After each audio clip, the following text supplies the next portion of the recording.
Negara Rusia menanggapi terkait kesepakatan gencatan senjata Israel-Gaza pada Kamis 16 Januari. Harapan Rusia, keputusan ini akan mengarah pada stabilitas jangka panjang. Akan tetapi Rusia memberikan peringatan terkait kesepakatan gencatan senjata tersebut.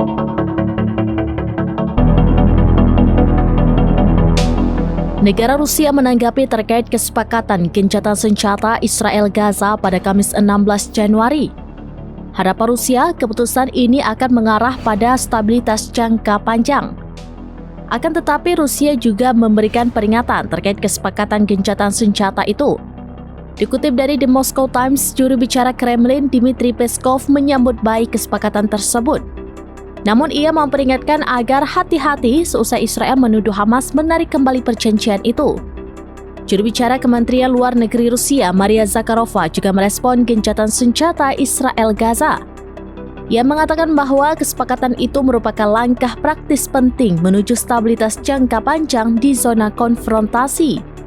Zakharova berharap kesepakatan tersebut dapat menjadi dasar bagi penyelesaian politik yang komprehensif mengenai masalah Palestina. Diketahui sebelumnya, Qatar menyampaikan pengumuman gencatan senjata di Gaza pada Rabu 15 Januari. Adapun Qatar merupakan mediator utara dalam perang yang telah berlangsung selama 15 bulan. Diumumkan gencatan senjata itu akan dilakukan mulai Minggu 19 Januari mendatang. Kesepakatan ini dibarengi dengan pertukaran para sandera dan tahanan.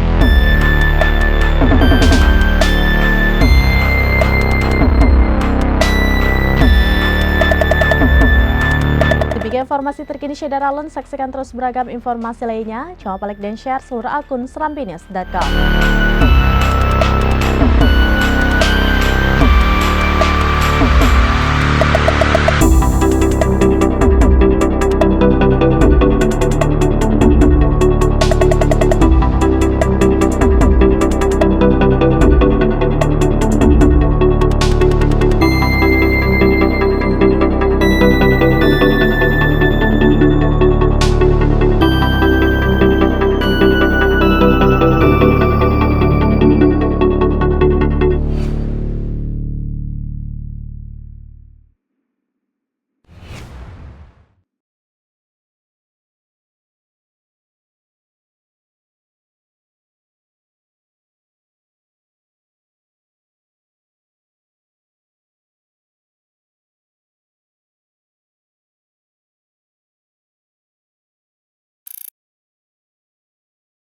Download Tribun X sekarang, menghadirkan lokal menjadi Indonesia.